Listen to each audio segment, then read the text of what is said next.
আসসালামু আলাইকুম। বাংলাদেশ বেতার, সিলেট সংবাদ পড়ছি মোহাম্মদ মাসুম আহমদ। ভারী বর্ষণ ও পাহাড়ি ঢলে সিলেটের সব নদ নদীর পানি বৃদ্ধি পাওয়ায় চলমান বন্যা পরিস্থিতি দীর্ঘস্থায়ী হচ্ছে। সিলেট জেলা প্রশাসন জানিয়েছে, বন্যায় জেলার 13টি উপজেলার 95টি ইউনিয়নের 1041টি গ্রাম প্লাবিত রয়েছে। এতে পানিবন্দী অবস্থায় রয়েছেন প্রায় 5.5 লাখ মানুষ। এসব এলাকায় 213টি আশ্রয় কেন্দ্রে প্রায় 9,000-এর বেশি মানুষ অবস্থান করছেন। এর মধ্যে বালাগঞ্জ, উসমানীনগর, ফেঞ্চুগঞ্জ ও বিয়ানীবাজার উপজেলায় বন্যা দীর্ঘস্থায়ী হওয়ায় দুর্ভোগ বেড়েছে। এদিকে মৌলভীবাজারের সার্বিক বন্যা পরিস্থিতির উন্নতি হয়েছে। 24 ঘণ্টায় হাকালুকি ও কাওয়াদিঘি হাওর এলাকার লোকজন আশ্রয় কেন্দ্র ও স্বজনদের বাড়ি থেকে নিজ বসতঘরে ফিরছেন। কুলাউড়া পুরসভার তথ্য মতে প্রাথমিক হিসাবে ক্ষয়ক্ষতির পরিমাণ প্রায় 50 কোটি টাকা। জেলা প্রশাসন জানায়, চলমান 92টি আশ্রয় কেন্দ্রে আশ্রয় নেওয়ার লোক সংখ্যা প্রায় 5,500। উপদ্রুত এলাকায় 35টি মেডিকেল টিম কাজ করছে। এদিকে সুনামগঞ্জে বর্ষণজনিত কারণে জনজীবন বিপর্যস্ত হয়ে পড়েছে। পানি উন্নয়ন বোর্ড জানায়, গত 24 ঘণ্টায় জেলায় 155 মিলিমিটার বৃষ্টি হয়েছে। এই সময় চেরাপুঞ্জিতে 160 মিলিমিটার বৃষ্টি হয়। আজ দুপুর 12টায় সুরমা নদীর পানি বৃদ্ধি পেয়ে বিপদসীমার 30 সেন্টিমিটার উপর দিয়ে প্রবাহিত হচ্ছিল। এতে সুনামগঞ্জ তাহিরপুর সড়ক ডুবে গেছে। জেলার নিচু এলাকা জলমগ্ন হয়েছে। জেলার জগন্নাথপুরে বন্যার প্রায় 100 কোটি টাকার ক্ষয়ক্ষতি হয়েছে বলে কর্মকর্তারা জানিয়েছেন। পানি পুরোপুরি নেমে গেলে ক্ষতির পরিমাণ আরও বাড়তে পারে বলে আশঙ্কা করছেন তারা। জগন্নাথপুর উপজেলা প্রশাসন জানায়, উপজেলার একটি পৌরসভার ও 8টি ইউনিয়নে প্রাথমিকভাবে সর্বমোট ক্ষতি নির্ধারণ করা হয় 87,08,75,150 টাকা। উপজেলা এলজিডি প্রকৌশলী সুদাব হোসেন জানান, প্রায় 350 কিলোমিটার সড়ক পথের ক্ষতি হয়েছে। অন্যদিকে মৎস্য খাতে 6,25,00,000 টাকা ও কৃষি খাতে 3 কোটি টাকার ক্ষয়ক্ষতি হয়েছে। উপজেলা কৃষি কর্মকর্তা কাউসার আহমেদ বলেন, শস্য ক্ষেত্র বীজতলা নিমজ্জিত হয়ে কৃষি খাতে এই ক্ষতি হয়েছে। গবাদি পশু পাখি, খড় ঘাস সহ গৃহ খাতে মোট ক্ষতির পরিমাণ প্রায় 1,90,00,000 টাকা। শিক্ষা প্রতিষ্ঠান খাতে 87 লাখ টাকার অবকাঠামোগত ক্ষতি হয়েছে। বিদ্যুৎ ও মোবাইল ফোন টাওয়ার খাতে ক্ষতি 75,50,000 টাকার।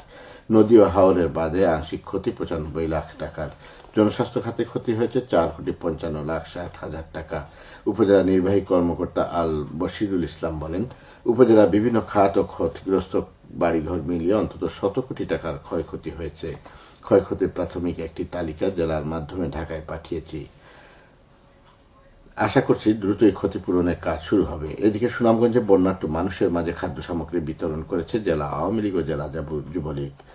গতকাল বিশম্বরপুর উপজেলার সদর ও জনতা বাজারে 400 পরিবারের মাঝে চাল বিতরণ করেন সুনামগঞ্জ জেলা আওয়ামী লীগের সাধারণ সম্পাদক নুমান বখত পলিন।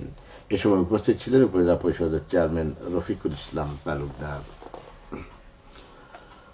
সিলেটের নবাগত পুলিশ সুপার আব্দুল মান্নান গতকাল সাংবাদিকদের সঙ্গে মতবিনিময় করেছেন। বিকেলে পুলিশ সুপার কার্যালয়ের সম্মেলন কক্ষে এই মতবিনিময় অনুষ্ঠিত হয়।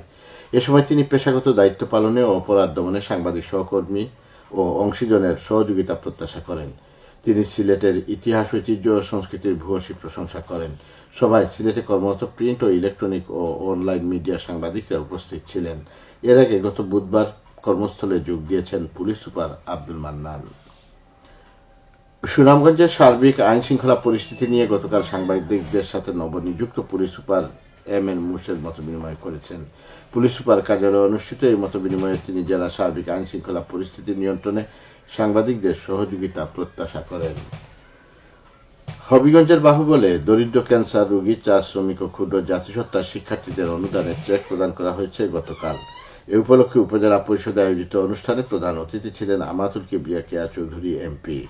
এ সময় 8 জন রোগীর প্রত্যেককে 50,000 টাকা, 102 জন চা শ্রমিকের প্রত্যেকে 5,000 টাকা ও 32 জন ক্ষুদ্র জাতিসত্তা পরিবার এবং শিক্ষার্থীকে 2,000 টাকা করে সহায়তার চেক প্রদান করা হয়।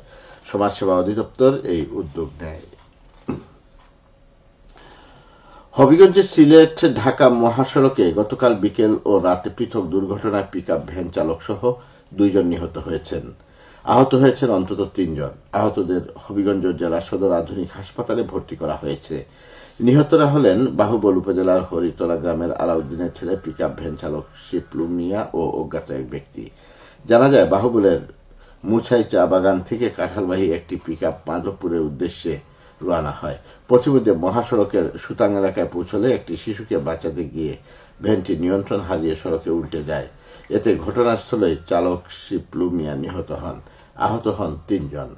খবর পেয়ে পুলিশ মরদেহ উদ্ধার করে ময়না তদন্তের জন্য হবিগঞ্জ সদর হাসপাতাল মর্গে প্রেরণ করে। অপরদিকে বাহুবল উপজেলার চারগাঁও নামক স্থানে একটি গাড়ির ধাক্কায় অজ্ঞাত এক মানসিক ভারসাম্যহীন ব্যক্তি নিহত হন। শাস্তাগঞ্জ হাইওয়ে থানা পুলিশ দুর্ঘটনায় 2 জন নিহতের বিষয়টি নিশ্চিত করেছেন। সবশেষে আবহাওয়া।